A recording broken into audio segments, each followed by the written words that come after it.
I woke up that Tuesday morning expecting nothing more than my usual coffee and newspaper routine. The sun was barely peeking through my kitchen blinds when I heard it. A sharp, ear-piercing screech that sounded like a smoke alarm having a nervous breakdown. I grabbed my robe and stumbled to the front door. There on my welcome mat sat a massive bird cage covered with a dirty bedsheet. The screaming was coming from underneath that sheet. My stomach dropped as I read the crumpled note taped to the top. Cannot keep bird anymore. You seem like animal person. Good luck. No signature. No explanation. Just 7 words that turned my quiet morning into a living nightmare. I pulled away the sheet and came face to face with the most pathetic creature I had ever seen. A large green parrot with dull feathers and cloudy eyes stared back at me. His food dish was empty except for a few moldy seeds. His water bowl had turned green with algae. The bottom of his cage was caked with weeks of waste. This poor bird was dying. My first instinct was to call animal control, but something stopped me. Maybe it was the way the parrot looked at me with those tired eyes. Maybe it was the injustice of someone dumping their responsibility on a stranger. Whatever it was, I found myself carrying the cage inside. The bird needed immediate help. I drove to the pet store and spent $200 on proper food, cleaning supplies, and medicine. The clerk explained that African gray parrots could live for 50 years and cost thousands to maintain properly. My blood pressure spiked as I realized the magnitude of what had been thrust upon me. Back home, I started making phone calls. I tried every neighbor on my street, asking if they had lost a parrot or knew who might own one. Most people seemed genuinely confused. A few made jokes about free pets. Nobody claimed the bird. Then I noticed something interesting. As I walked past Karen's house 3 doors down, the parrot started making excited clicking sounds. When Karen's garage door opened and her silver SUV backed out, the bird began squawking loudly. Karen, Karen, bad bird, shut up. My heart stopped. The parrot was repeating phrases in a woman's voice, a voice that sounded suspiciously familiar. I watched from my window as Karen drove past my house unusually slowly. She craned her neck to look at my front porch, then quickly looked away when she saw me watching. She made 3 more passes that day, each time slowing down near my driveway. Karen Henderson had lived in our neighborhood for 8 years. She was the type of woman who measured her grass with a ruler and wrote violation notices to neighbors whose mailboxes were the wrong shade of black. As HOA president, she wielded her clipboard like a weapon and treated every block party like a military inspection. But now she was acting guilty, very guilty. I decided to pay Karen a direct visit. I knocked on her door repeatedly, but she refused to answer despite her car sitting in the driveway. I called her phone number from the neighborhood directory. It went straight to voicemail. Hi Karen, this is your neighbor from 3 houses down. Someone left a parrot on my doorstep and I think it might belong to you. Please call me back. She never did. That evening, as I sat researching parrot care on my laptop, the bird started talking again. This time, he mimicked the sound of a ringing phone, followed by Karen's voice leaving a voicemail. Hi, this is Karen. I cannot come to the phone right now because I am dealing with some personal issues. Please leave a message. The pieces were falling into place. This was not a random dumping. This was Karen's bird, and she had abandoned him on my doorstep like unwanted trash. I looked at the parrot, who was now picking at the fresh fruit I had given him. His eyes seemed brighter already. The anger building in my chest felt like molten lava. Karen had made a huge mistake. She thought she was getting rid of a problem, but she had actually handed me the key to her destruction. The next morning brought revelations that would change everything. While cleaning Charlie's cage, I decided to do some detective work. Charlie seemed like a fitting name for a bird who was about to become my partner in justice. I started with basic research about Karen Henderson. What I found made my stomach turn. She had been HOA president for 6 years, winning each election by intimidating potential opponents. Her campaign promises always focused on maintaining property values and eliminating neighborhood nuisances. The irony was sickening. She had been secretly keeping an exotic pet while writing citations to neighbors for having garden gnomes that were too colorful or doormat sizes that violated community standards. Charlie provided the breakthrough I needed. Throughout the day, he began repeating fragments of conversations he had overheard at Karen's house. His mimicry was uncanny, capturing not just words but the exact tone and inflection of different voices. "The Jenkins family put up that fence without approval," Charlie squawked in Karen's voice. "I can fine them $500 and make them tear it down." Then he switched to what sounded like Karen talking on the phone.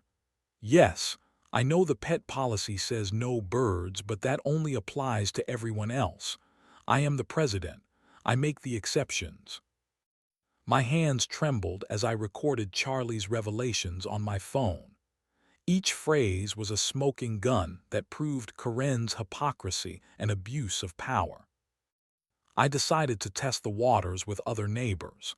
I started with Mrs. Peterson, an elderly widow who lived next to Karen. She invited me in for tea and immediately began sharing stories that made my blood boil. "Karen fined my grandson $50 for parking his motorcycle on the street for 2 hours," Mrs. Peterson said, stirring her tea with shaking hands. "But her own son parks his loud truck there all weekend. When I complained, she told me I was imagining things." The stories kept coming. Karen had manipulated HOA rules to benefit her friends while terrorizing everyone else. She had delayed maintenance requests for months while fast-tracking improvements to her own street. She had even convinced the board to install expensive landscaping near her house using community funds. But the most shocking revelation came from Tom Martinez, who lived across the street. He pulled me aside during our conversation and lowered his voice to a whisper. "Karen tried to get my family evicted last year," he said, glancing around nervously. "She claimed we were violating noise ordinances, but we proved the complaints were fake. I think she was trying to get us to sell so her brother could buy our house cheap." The pattern was clear. Karen had turned the HOA into her personal kingdom, ruling through fear and favoritism. She had been getting away with it because nobody had solid evidence of her misconduct. Until now. Charlie continued revealing secrets throughout the week. He repeated Karen's private phone conversations about manipulating board votes, her complaints about neighbors she wanted to get rid of, and most damaging of all, her admission that she had been moving HOA money around without board approval. "I borrowed $2,000 from the reserve fund," Charlie repeated in Karen's voice. "I will pay it back before the annual audit. Nobody checks those accounts anyway." The financial crimes were serious enough to involve law enforcement, but I wanted something bigger. I wanted to expose Karen's corruption in front of the entire community she had terrorized. The monthly HOA meeting was 3 weeks away. That gave me time to prepare the perfect trap. I researched Karen's biggest weakness and found it in the meeting minutes from previous years. She was obsessively controlling about the meeting agenda and never allowed unscheduled speakers. She would try to shut me down the moment I stood up. But I had rights as a homeowner, and I had something even more powerful than rights. I had Charlie. The bird had lived in Karen's house for years, absorbing every conversation, every phone call, every private moment when she thought nobody was listening. He was an innocent witness to her crimes, and soon he would be her judge and jury. I spent hours each day listening to Charlie's repertoire of Karen's secrets. Each revelation was more damaging than the last. She had violated HOA rules, manipulated elections, misused community funds, and abused her power to hurt innocent families. The anticipation was building like pressure in a steam engine. Karen had no idea what was coming. She continued driving past my house daily, probably wondering what had happened to her abandoned bird. Soon, she would find out exactly what happened to Charlie, and it would destroy her completely. Training Charlie became my obsession. Every morning after coffee, I would sit beside his cage with my notebook, carefully cataloging every phrase he had picked up from Karen's house. His memory was incredible, storing months of conversations like a living recording device. The first breakthrough came when I realized Charlie could be taught to respond to specific trigger words. When I said money, he would squawk about Karen moving HOA funds. When I said neighbors, he would repeat her complaints about various families on our street. When I said rules, he would mimic her admissions about breaking the very policies she enforced on others. But I wanted more than random phrases. I wanted Charlie to deliver a systematic destruction of Karen's reputation. I began each training session by playing recordings of Karen's voice that Charlie had already mimicked. Then I would reward him with his favorite treat, sunflower seeds, whenever he repeated the most damaging statements. Within days, Charlie learned to prioritize the most explosive revelations. His impression of Karen was frighteningly accurate. He captured her condescending tone perfectly, the way she drew out certain words when she was being particularly nasty. When Charlie repeated her private conversations, it sounded exactly like Karen was in the room confessing her crimes. "I hate the Peterson woman," Charlie would squawk in Karen's voice. "Her garden is too colorful and it makes the neighborhood look cheap. I am going to find a way to make her move." Then he would switch to Karen talking on the phone. "Yes, I know we voted against allowing home businesses, but my daughter needs to run her craft business from my garage. The rules do not apply to my family." The training sessions became increasingly sophisticated. I taught Charlie to deliver Karen's secrets in a logical sequence, building from minor rule violations to major financial crimes. I practiced with him until he could perform a 15-minute exposé that would leave no doubt about Karen's corruption. Charlie seemed to enjoy the training. African gray parrots are incredibly intelligent, and I think he understood that he was preparing for something important.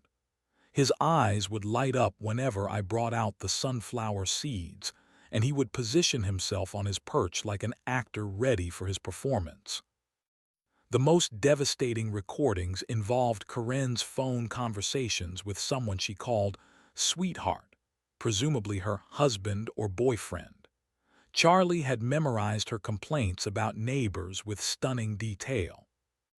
"The Martinez family thinks they are so perfect," he would mimic. "I am going to find dirt on them and make their lives miserable. Nobody disrespects me in my own neighborhood." Then came the financial confessions that would seal her fate. Charlie repeated Karen's admissions about borrowing money from HOA accounts, approving contracts for companies owned by her relatives, and manipulating maintenance schedules to favor her friends. "I moved $8,000 from the emergency fund to pay for the new playground equipment," Charlie squawked. "I will figure out how to balance the books later. The board never questions my financial reports anyway." Each training session brought new revelations.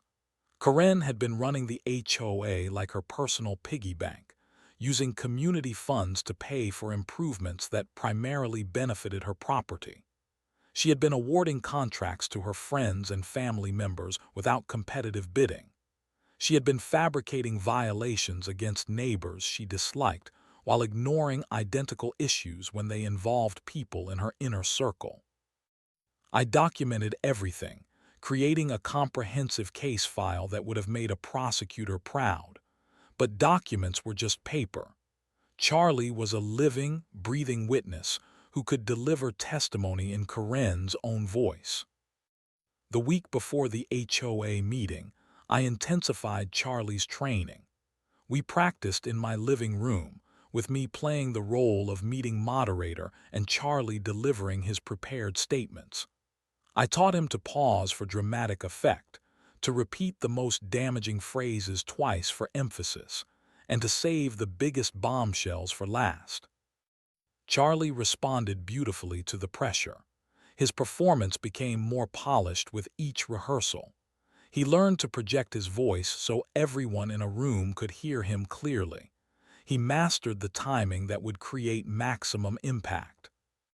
By the Sunday before the meeting, Charlie was ready. His repertoire included Karen's admissions of financial crimes, her confessions about manipulating HOA rules, her private complaints about innocent neighbors, and her plans to drive certain families out of the neighborhood. I looked at my feathered partner perched confidently on his swing, preening his now healthy green feathers. Karen thought she had dumped a problem on my doorstep. Instead, she had delivered the instrument of her own destruction. The HOA meeting was scheduled for Tuesday evening at 7 o'clock. Karen had no idea that her abandoned pet was about to become her worst nightmare. Charlie was ready to sing, and his song would destroy her completely. Tuesday evening arrived with the weight of destiny. I had barely slept the night before, running through every possible scenario in my mind. Charlie seemed to sense the importance of the day, remaining unusually calm and focused in his travel carrier. The community center meeting room was already half full when I arrived at 6:30. I had deliberately come early to secure a seat near the front where everyone could see and hear Charlie clearly. The carrier sat on the floor beside my chair, covered with a light blanket to keep Charlie calm until his moment arrived. Karen swept into the room at exactly 7 o'clock, carrying her leather portfolio and wearing her usual expression of barely contained superiority. She wore a navy blue blazer that made her look like a corporate executive, preparing to deliver bad news to shareholders. She took her place at the head table without acknowledging anyone in the audience. This was Karen's kingdom, and she ruled it with an iron fist wrapped in HOA bylaws and neighborhood covenants. "Good evening, everyone," Karen announced, her voice carrying that familiar tone of authority mixed with impatience. "We have a full agenda tonight, so I want to keep comments brief and stay on schedule." The first 20 minutes proceeded exactly as they had every month for the past 6 years. Karen read through financial reports with mechanical precision, discussed maintenance issues with obvious boredom, and dismissed resident questions with practiced efficiency. I waded through the treasurer's report, knowing that Charlie's revelations about financial crimes would make those numbers look very different. I stayed silent during the discussion of landscaping contracts, understanding that Charlie would soon expose how those contracts were awarded to Karen's friends and family. Finally, Karen reached the end of her prepared agenda. "If there is no other business, I motion to adjourn the meeting." I stood up, my heart pounding like a drum in my chest. "I have something to address under new business." Karen's eyes narrowed as she looked at me for the first time that evening. I could see her trying to place my face, probably wondering why I looked familiar. "The agenda has already been set," she replied dismissively. You needed to submit your item in advance. This concerns found property and violations of pet policies, I said, my voice growing stronger with each word. As a homeowner in this community, I have the right to address issues that affect all of us. The room stirred with interest. Karen's jaw tightened as she realized I was not going to back down. She glanced at the other board members, but they just shrugged. They knew I was technically correct about homeowner rights. Fine, Karen said through gritted teeth. You have 3 minutes.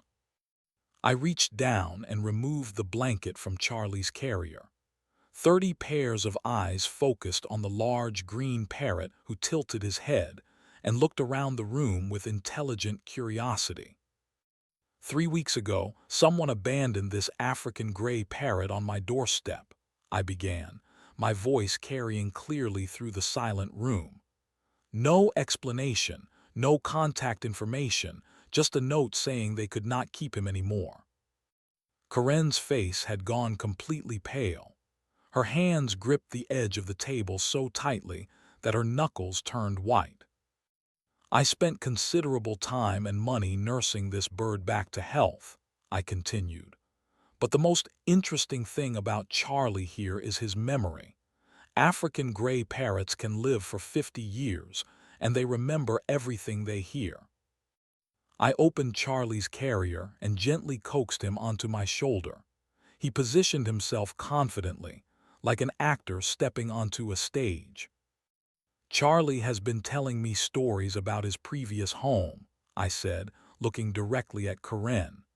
Stories about HOA business, financial transactions, and private conversations. Would you like to hear some of them? Karen started to stand up, but I held up my hand to stop her. Tell them about the money, Charlie, I said softly.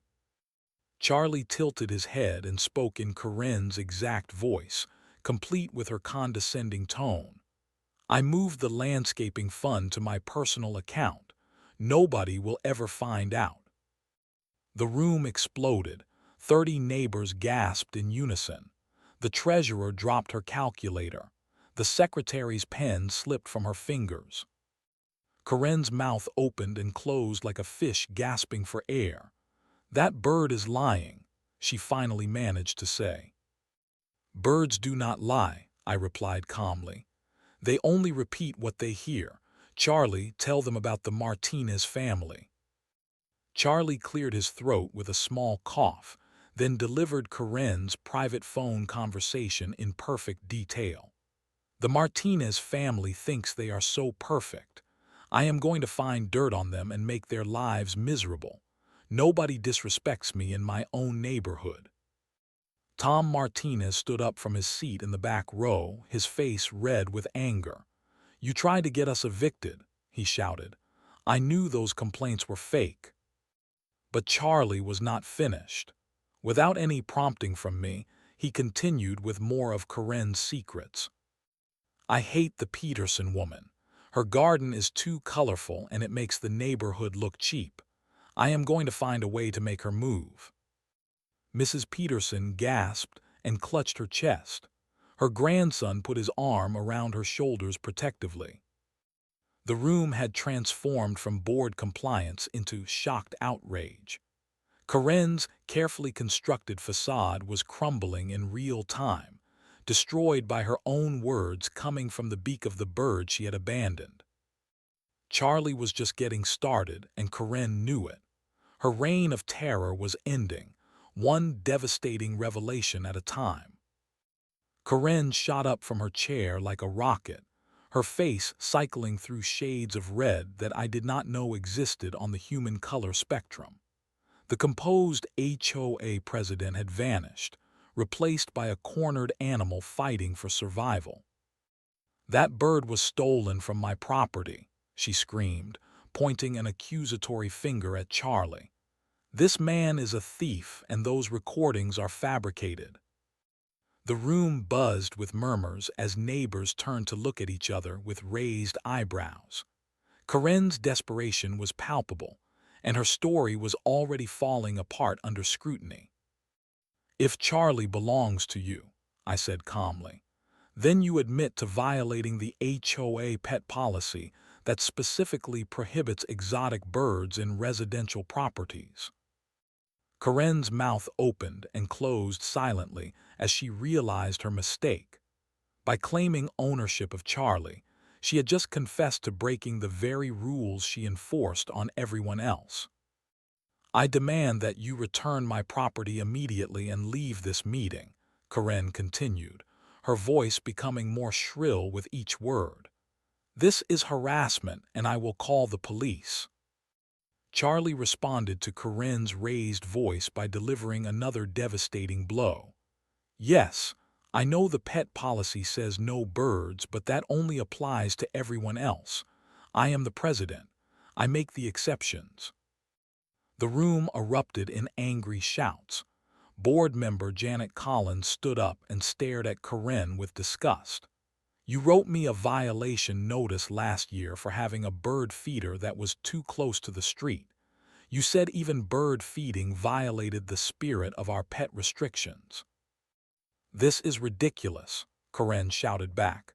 "I motion to adjourn this meeting immediately." "You cannot adjourn a meeting to avoid accountability," called out Mike Stevens from the middle of the room. "We have a right to hear what else that bird has to say." As if summoned by his cue, Charlie launched into his most damaging revelation yet. "I borrowed $8,000 from the emergency fund to pay for the playground equipment. I will figure out how to balance the books later. The board never questions my financial reports anyway." The treasurer, Patricia Wong, jumped up so fast that her chair fell over backward. $8,000. Karen, we need to see those account statements right now." Karen was trapped and she knew it. Her eyes darted around the room like a caged animal looking for an escape route. Sweat beaded on her forehead despite the cool evening temperature. "These are private conversations taken out of context," she stammered. "You cannot use illegally obtained recordings against me." "Charlie is not a recording device," I replied. "He is a living witness who happened to overhear conversations in his own home, the same home where you abandoned him without food or water." That statement triggered another round of gasps from the audience. Animal abandonment was a serious crime, and everyone in the room was now looking at Karen with obvious disgust.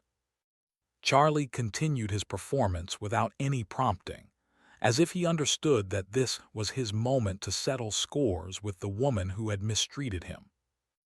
"The Jenkins family thinks they can ignore my authority," he squawked in Karen's voice. "I will make up violations until they get tired of fighting and move away. I did it to 3 other families already." Bob Jenkins stood up in the back row, his face purple with rage.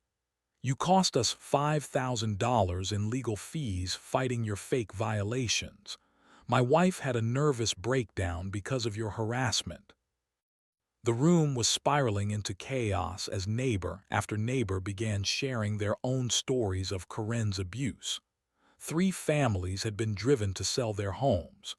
2 elderly residents had been hospitalized for stress-related conditions after Karen's harassment campaigns. 1 young couple had actually moved across the country to escape her reign of terror. Karen made one final desperate attempt to regain control. "I am calling the police to have this man arrested for theft and harassment," she announced, pulling out her cell phone with shaking hands. But Charlie delivered the killing blow before she could dial. "I told Detective Morrison that if anyone investigates the HOA finances, I will blame everything on the treasurer and say the books were hacked. He owes me a favor anyway." The room fell silent as the implications sank in. Karen had not only stolen community funds, but she had also planned to frame an innocent board member and had corrupt connections with local law enforcement. Patricia Wong stared at Karen with tears in her eyes. You were going to destroy my reputation to cover your crimes. Karen's phone slipped from her trembling fingers and clattered to the floor. Her elaborate house of cards was collapsing, and there was nothing she could do to stop it. The woman who had terrorized an entire neighborhood was finally facing justice, delivered by the very creature she had thrown away like garbage. The dam had burst, and years of suppressed anger came flooding out. Board member after board member demanded Karen's immediate resignation. The calls for justice grew louder with each passing minute. I motion for an emergency vote of no confidence in our current president, declared Janet Collins, her voice shaking with emotion. Karen Henderson has violated her oath of office and betrayed the trust of this entire community.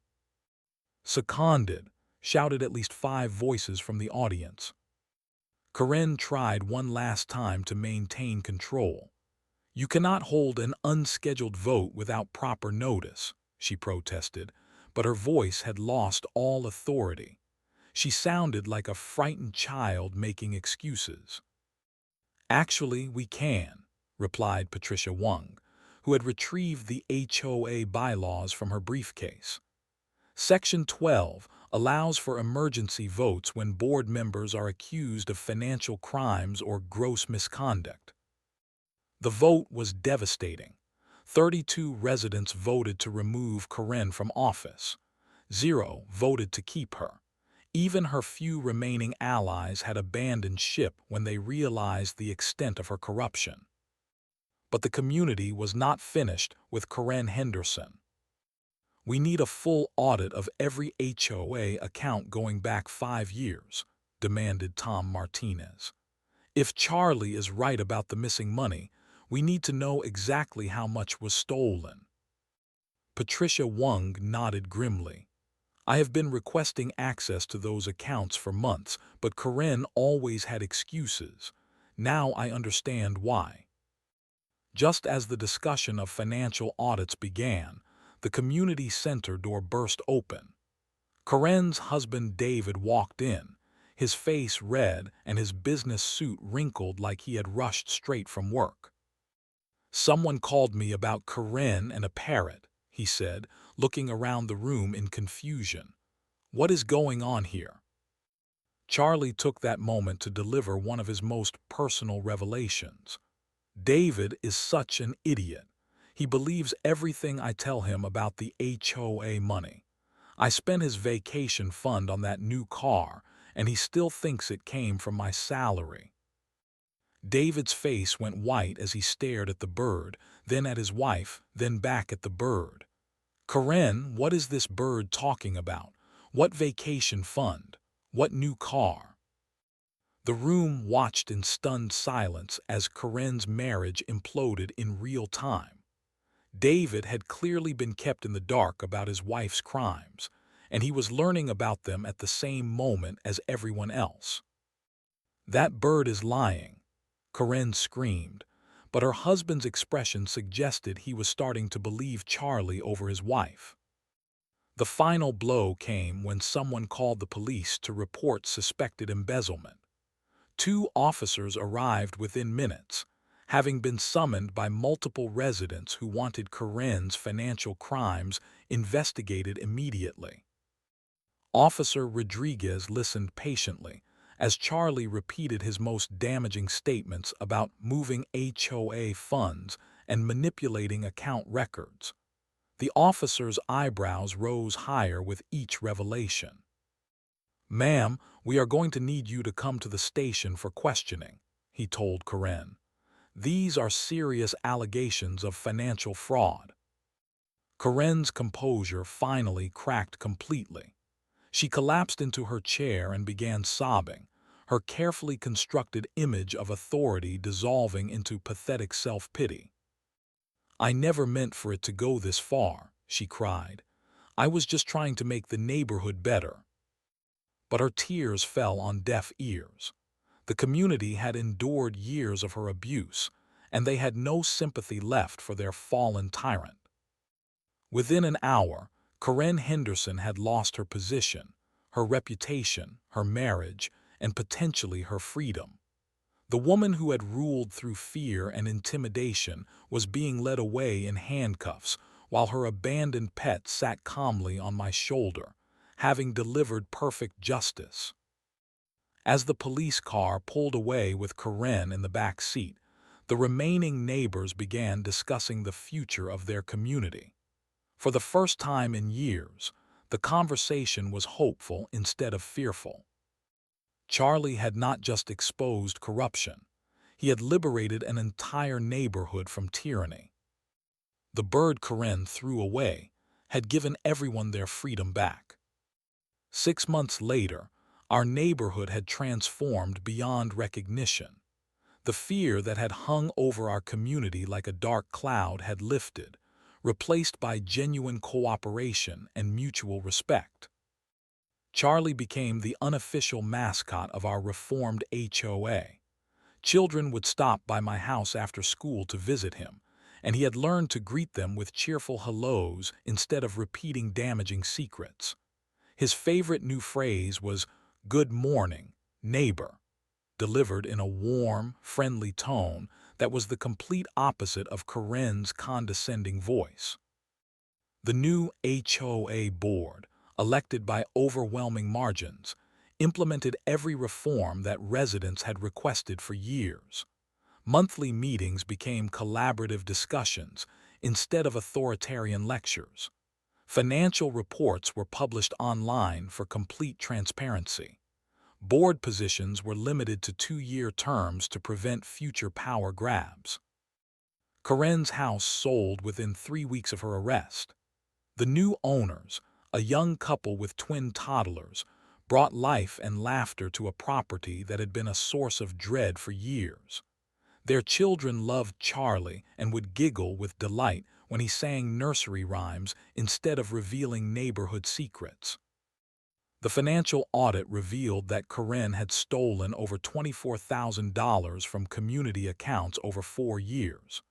She had used HOA funds to pay for personal expenses, family vacations, and home improvements that only benefited her property. The insurance company covered most of the losses, and Karen's assets were seized to pay restitution. David Henderson filed for divorce before Karen's trial began.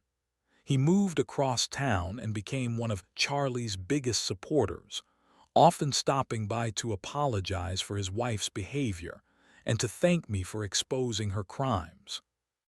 The criminal case against Karen resulted in felony convictions for embezzlement and fraud. She received 3 years of probation and 500 hours of community service, which she was required to complete at the local animal shelter. The irony was not lost on anyone that the woman who abandoned her pet was now forced to care for other abandoned animals. My role in Karen's downfall earned me unexpected recognition throughout the community. The new HOA board presented me with a plaque thanking me for courage in the face of tyranny and dedication to justice. Local news stations interviewed me about standing up to corrupt authority figures. I received letters from HOA victims across the country asking for advice about fighting similar situations. But the real reward was watching my neighborhood heal. Families who had been terrorized by Karen's harassment began hosting block parties again. Children played in yards without fear of violation notices. Neighbors helped each other with home projects instead of reporting minor infractions. Charlie thrived in his new environment. His feathers regained their bright green color, his eyes sparkled with intelligence, and his vocabulary expanded to include positive phrases about friendship and community cooperation. He learned to mimic the sounds of children laughing, dogs barking playfully, and neighbors greeting each other warmly. Sometimes, late at night, I would sit beside Charlie's cage and reflect on the strange journey that brought us together. Karen thought she was dumping a problem on my doorstep, but she actually delivered the solution to years of community suffering. One small act of cruelty and abandonment had triggered a chain reaction that transformed an entire neighborhood. Charlie's innocent repetition of overheard conversations had exposed corruption that might have continued for years without discovery. The lesson was clear. Sometimes justice comes from the most unexpected sources. Sometimes the smallest voices carry the most powerful truths. Sometimes what appears to be a burden becomes the greatest blessing. Charlie squawked softly from his perch, interrupting my thoughts with his newest phrase. "Home sweet home," he said in his own natural voice, not mimicking anyone else for once. I smiled and gave him a sunflower seed. He was absolutely right. We had both found our home sweet home, and we had earned it together.